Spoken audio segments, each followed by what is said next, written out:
We were a dog family until my partner and his sister, who was visiting from out of town, went for a drive up on 99 and they saw a little kitty in the bushes.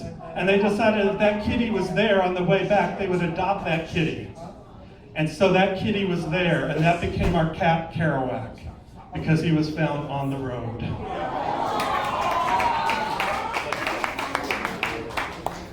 And sadly, after we had Kerouac for a while, we lost two of our dogs. All of a sudden, we became a one dog and one cat family, and we talked about getting more animals. But my partner said, well, that's enough. And our hearts were broken from losing our dogs, and so one dog and one cat was all it was going to be. I said, maybe we should talk about getting another one. And my partner, my husband, who was feral red, who was up here in his underwear, he said, I'll rent him out. We'll raise some more money for Kitty Hawk. I ain't got no problem with that shit. Pay for some vaccinations. For me, after he's done with all you. So, my partner said, no, one dog, one cat, no more animals, no more animals. And that was fine. And one morning back in November, I was riding to work. I work over by Lake Union in the afternoon. I was going over the West Seattle Bridge, perhaps y'all know it. I was taking West Seattle Bridge, I was getting up onto 99 on that overpass. Now, I'm scared of heights. This is terrifying me right now. I actually have wet my pants, which is why I wear black, so you don't notice. I am terrified of heights. And I'm driving up there, and it's rainy, and it is dark, and it is cold. And I see on the side of the road a shivering little bundle. And I don't know what to do. There's no place to pull over. And I'm driving past it, and it's slow traffic, and I'm thinking, I gotta do something. So I pull over and I put on my hazards, and I get out of my car, and I'm shaking because I'm scared shitless. And I look, and in front of me is this tiny little kitten, and down to the side is a Mexican food warehouse. And I figure either I am gonna rescue that little kitten, or I'm gonna fall into a pile of freshly made tortillas to my death. It is a win-win. I ain't got nothing to lose. So I take my chances and I start walking to that kitten, and I'm sweating and I'm shaking like Paula Deen going through Harlem.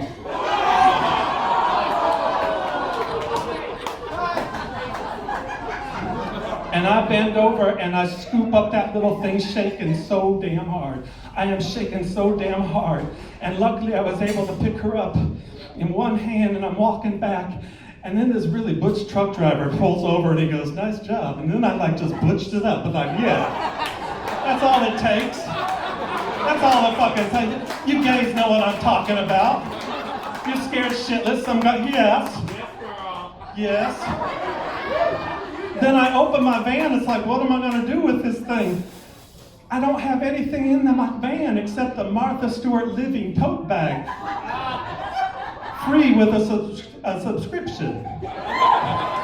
And yes, I put the little thing in there. She looks like she's about 5 minutes away from not being on this earth. I drive to work, I go to work, I find two of the women at work that I know are cat people. I say, what do? We have to sneak her upstairs. We make a little box. One of them donates a blanket. We put her in there. We realize she's weak. We call the vet. They say, you gotta feed her. They decide she's gonna hide her under our desk. You're not allowed to have cats there.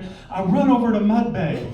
I come back and they say, we've got a problem. She's walking around. So we take one of the offices that's empty. We put her in there. The word is spreading that we got something in there. A couple people do visit, and we notice that when she's walking around, her leg isn't working so well. And she's all dirty and muddy and tiny and frail. Can I get the first shot? That's the last shot. Can I get the first shot? Oh, now we're gonna get away. There, right there, look at that little face. I don't know what I'm gonna do with this little thing. I have no idea what I'm going to do with this little thing. And then somebody says there's a place called Kitty Harbor. You should call them. So I call Kitty Harbor, and the woman on the phone says, bring her in. So I go down there and I bring her in, and she looks at her and she says, yeah, she's about, you got her just in time. She would not have lasted another minute. And she says, yeah, her leg is broken. And they give her some pain shots. I had called my husband in the car, and I am crying, and I said, I find this cat on the road. He says, Jeffrey, 1 dog and 1 cat, that's it, that's all we can have. I said, I know, I'm not saying we should keep her. He says, okay, I know, that's very sweet. 1 dog, 1 cat, that's it, no more animals. I said, I know, I'm not going to keep her. We're not, but I take her there. And I asked them, is it okay if you tell me what happens to her? And they say, yeah, we'll keep you informed. And then I post the story on Facebook, hoping to find an owner for her, hoping to find somebody. And I don't get any hits when I put photos of myself. And I put that little kitten on Facebook, and I get like 80 fucking hits in a goddamn minute.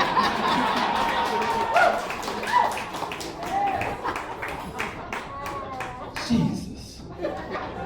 But I love that little baby, and I keep asking about her, and then they call and they say, we took her to the vet, they're going to have to amputate her little leg.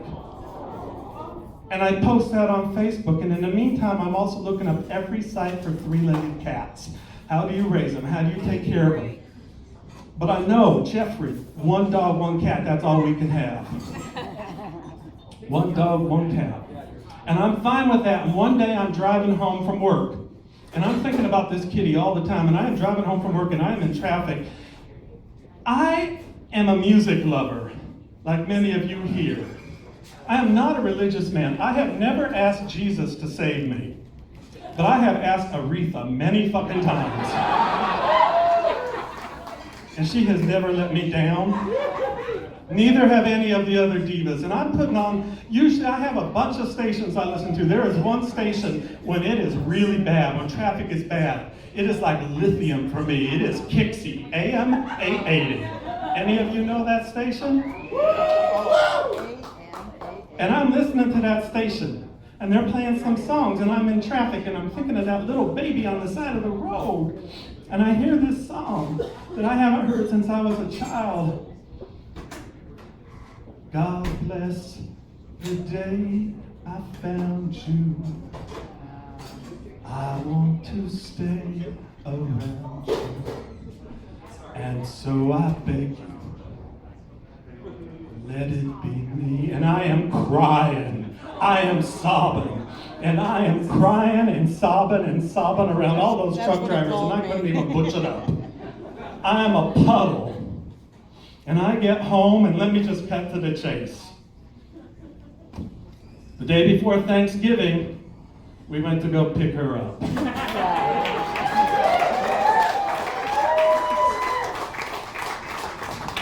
And I said, we had come up with a bunch of names for her, and I said, we're going to name her Raindrops. Because I don't know how she got on that road. There were all kinds of theories about somebody doing something horrible to her, or she getting in some kind of trouble.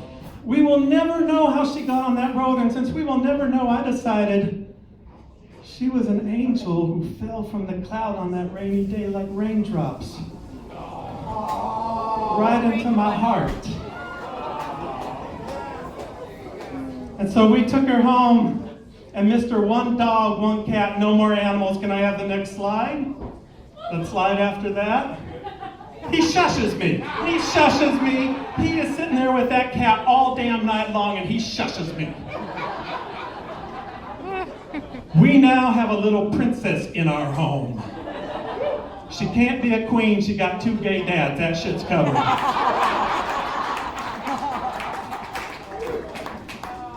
And I said, let me hold my little baby Raindrops. Next slide, please. He sleeps with the damn cat. I can't even get a hold of her.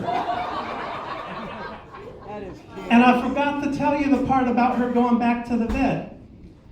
They took her to a different vet. He did the surgery, and he said, we can save the leg.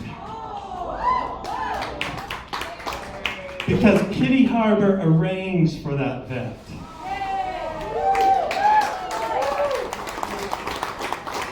So little Raindrops has use of all 4. She had a pin in it for a while. Can I get the next slide, please? And she made friends with the other animals. One dog, one cat. Two cats, one dog. Next slide, please. And that's my little baby princess. And I gotta tell you something.